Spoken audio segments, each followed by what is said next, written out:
Hello, my name is Eric Verner, and I am with the Center for Translational Research in Neuroimaging and Data Science in Atlanta, Georgia. Today I will be speaking about COINSTAC vaults for federated machine learning. The open science movement seeks to make scientific research accessible to all levels of inquiring society. This includes open access, open data, and open to society. By promoting these goals, open science can bridge the STEM gaps both between and within countries and accelerate science to meet global challenges. However, as with many endeavors, there are conflicting goals. We want to make data open, but also preserve the fundamental right to privacy for participants in scientific studies. In the United States, there are 18 identifiers that are covered by the Health Insurance Portability and Accountability Act, or HIPAA, known as Protected Health Information, or PHI. Neuroimaging datasets often contain some of this information, such as addresses and scan dates, and must be anonymized before being made public. However, the matching of anonymous data to publicly available data to identify an individual, known as re-identification, can compromise the privacy of research participants. Because of the risks of re-identification, many datasets are never made public. In 2019, researchers at the Mayo Clinic did a study on re-identification of participants using head MRIs and photographs. They collected both structural MRI scans and 5 photographs from 84 participants.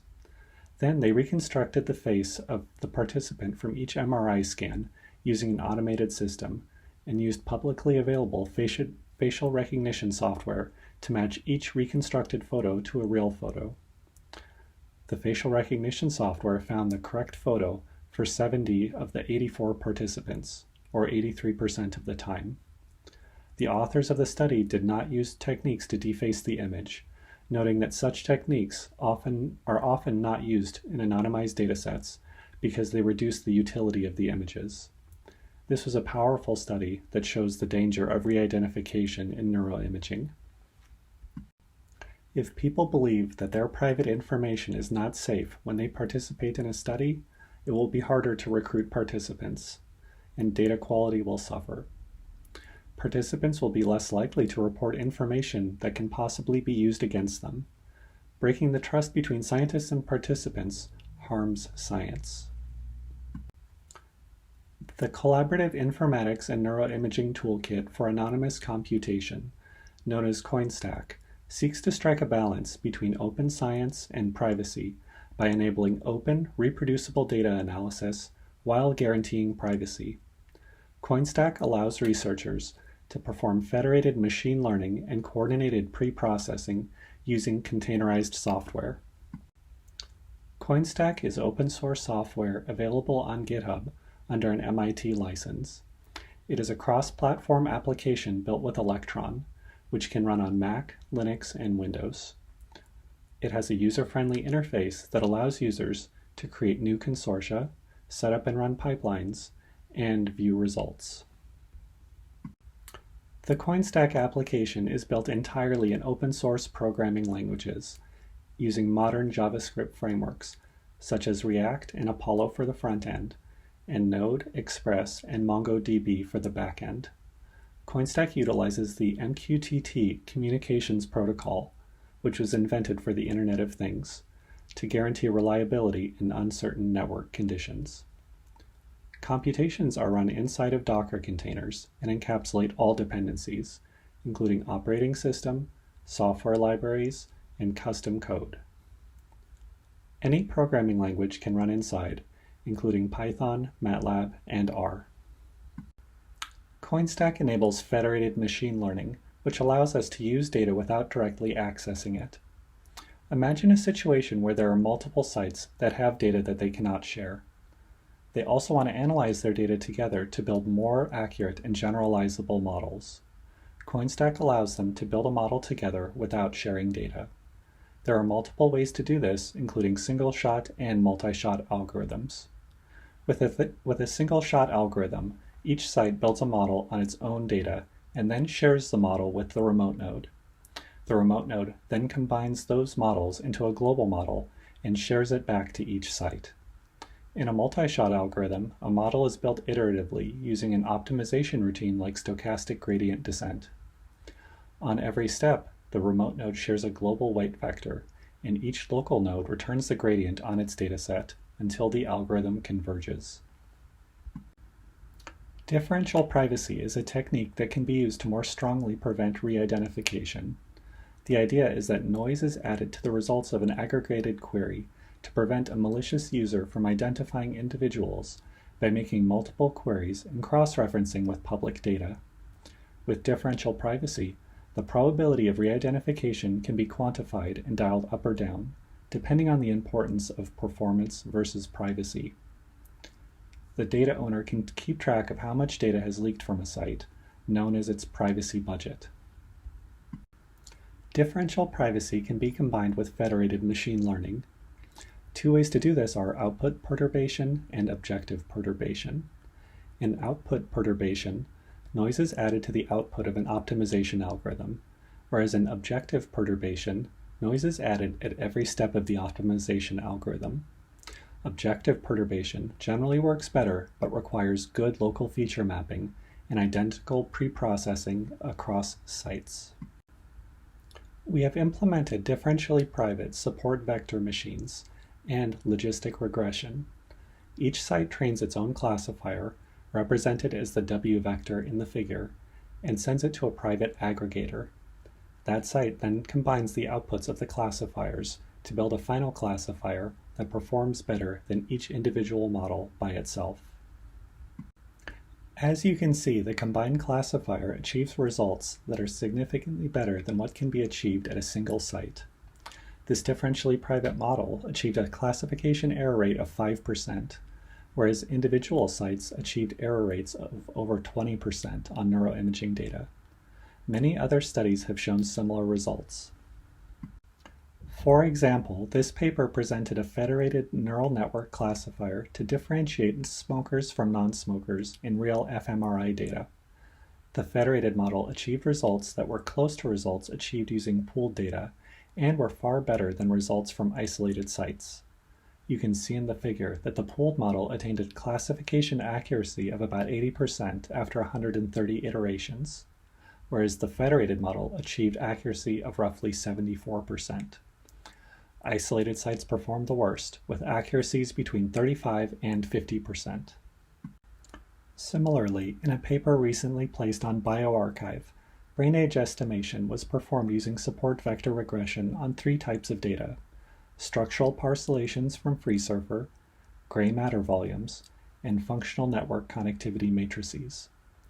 Brain age estimation algorithms are first trained to predict the actual age of the subjects using neuroimaging data, and then applied to estimate the age of new subjects. Large gaps between estimated brain age and actual age have been shown to be biomarkers of Alzheimer's disease. Our federated method achieved results that were statistically equivalent to centralized models in all 3 cases. Because neural networks often have millions of parameters and require many iterations to converge to a solution, there is an important need to minimize the information they share with other sites in a federated algorithm. Recently, we have published new methods to minimize bandwidth, including efficient distributed auto-differentiation, or EDAD. These methods decompose gradients into lower rank matrices before transmitting them back to an aggregator node, drastically reducing communication bandwidth. EDAD reduces bandwidth by multiple orders of magnitude, as seen in the figure on the left, with no sacrifice to accuracy, as seen on the figure on the right. This is an important optimization that will speed up the training of neural networks on neuroimaging data.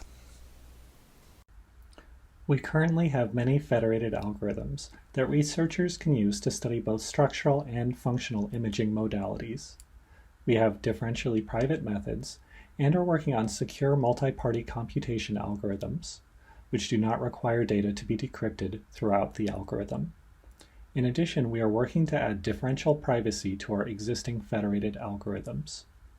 We are also in the process of adding linear mixed effect models, imaging genetics models, multimodal models, and neural networks with optimizations to reduce communication overhead. These computations all implement algorithms that have been or will be validated and published in scientific journals.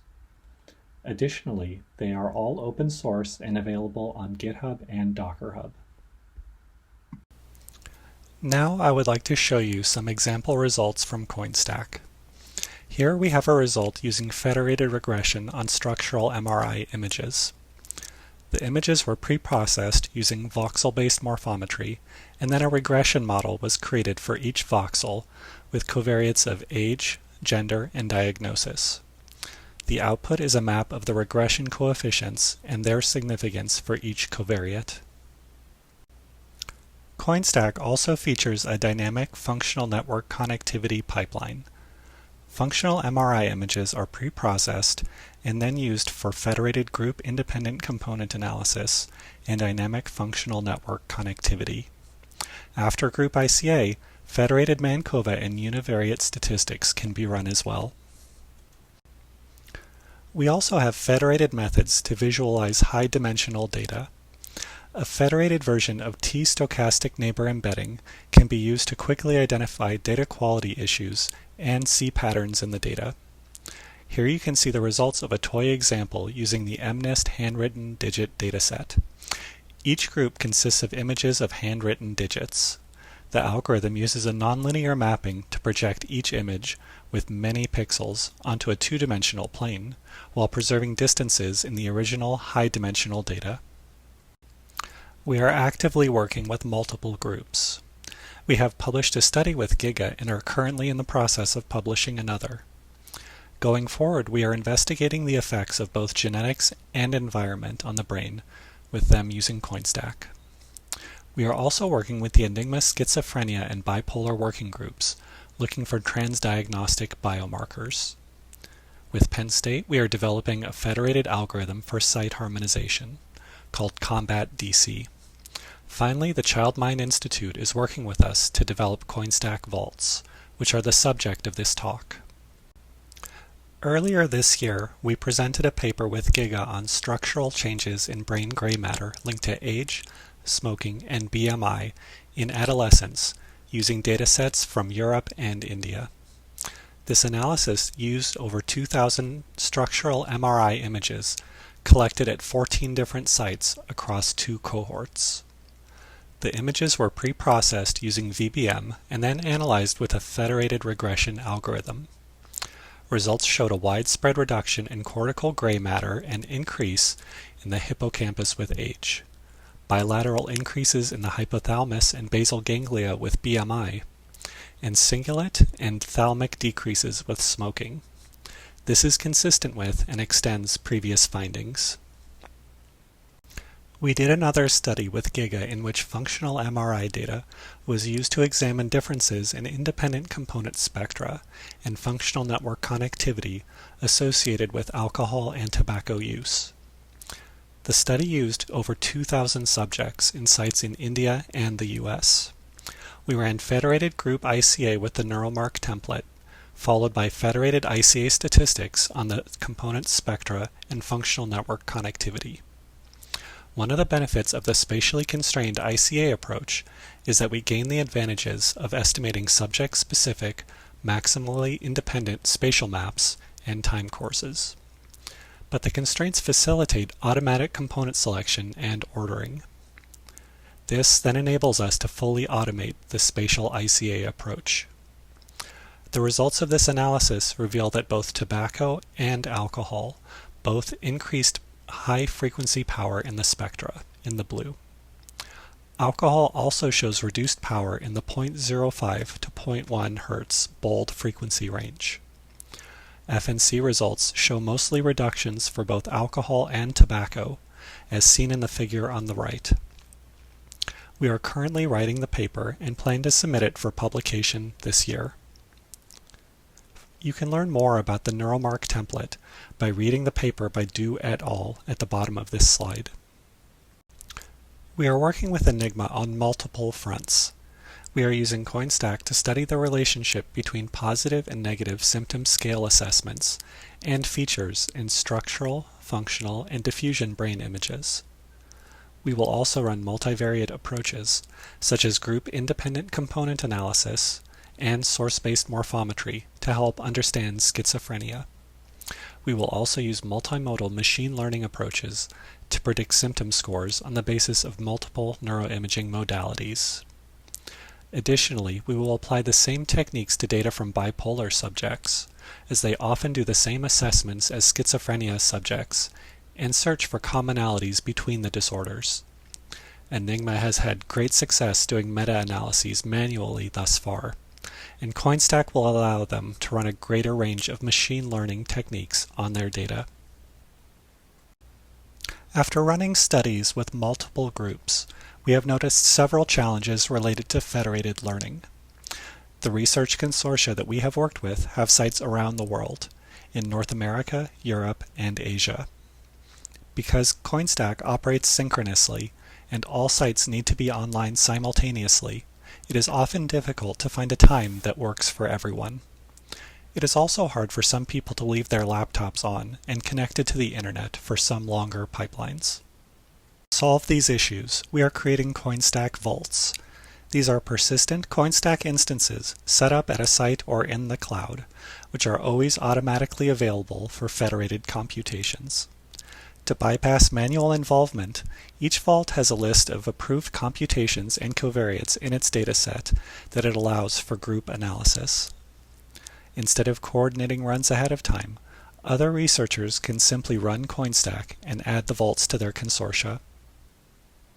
Additionally, we will put in place consortia of vaults organized by various themes, such as the type of disorder they have data on, or the type of analyses they are willing to run. For example, we can have consortia organized around schizophrenia or Alzheimer's disease. Similarly, we can have a deep learning consortium, where each site has good hardware resources with GPUs that can be used for training neural networks. COINSTAC vaults will have many benefits that support the goals of open science. They will reduce the time and effort that researchers spend orchestrating federated computations. They will also be a part of open source scientific infrastructure and enable rapid reuse of data and reproducible research. In this video, you can see how COINSTAC vaults work. First, the user creates a consortium as usual. Next, he is given the choice to add a pipeline to run. Notice the number of choices he has for computations. He is also able to select a cloud user, which is a COINSTAC vault, to join the consortium. After selecting the vault, there is only one pipeline that he can choose, which has been allowed by that node's owner. Additionally, only covariates allowed by the owner of the vault can be added to the computation. This gives the data owner fine-grained control over his or her data. We are working with the ChildMind Institute in New York to develop this technology and host their data on COINSTAC vaults. We are also establishing a procedure by which more sites can set up, configure, and register their own vaults for federated learning. We will post updates on our website and social media platforms when we are ready to accept more sites. We have many plans for the future of COINSTAC. Once we are ready to scale, we want to grow our network of COINSTAC vaults and consortia. We also want to improve interoperability with other federated machine learning platforms, such as PyGrid, and add more methods using differential privacy and secure multi-party computation. In the near future, we want to strive towards more fairness. And by that, I mean follow the fair data principles by making results findable, accessible, interoperable, and reusable. We intend to do this by annotating COINSTAC results with rich metadata and giving them DOIs. We also want to give sites a way to post metadata and a way for users to search for other sites on the basis of that metadata. Finally, we want to move towards using bids for both inputs and derivatives. We are always looking for more collaborators. Our codebase is open source and on GitHub. and we could use more software developers to contribute to the application. Likewise, if you're a neuroimaging researcher who works in a consortium where data sharing is an obstacle, please look into COINSTAC. We may be able to help you. Finally, we are constantly adding new federated algorithms and pre-processing methods to COINSTAC, so we welcome algorithm developers to add new algorithms to our platform. If you are interested in collaborating or just want to learn more, you can visit our website at coinstac.org, view our GitHub repository at trendcenter/coinstac, or email me at everner@gsu.edu. In closing, we are grateful to be supported by the NIH on these grants. Thank you for listening.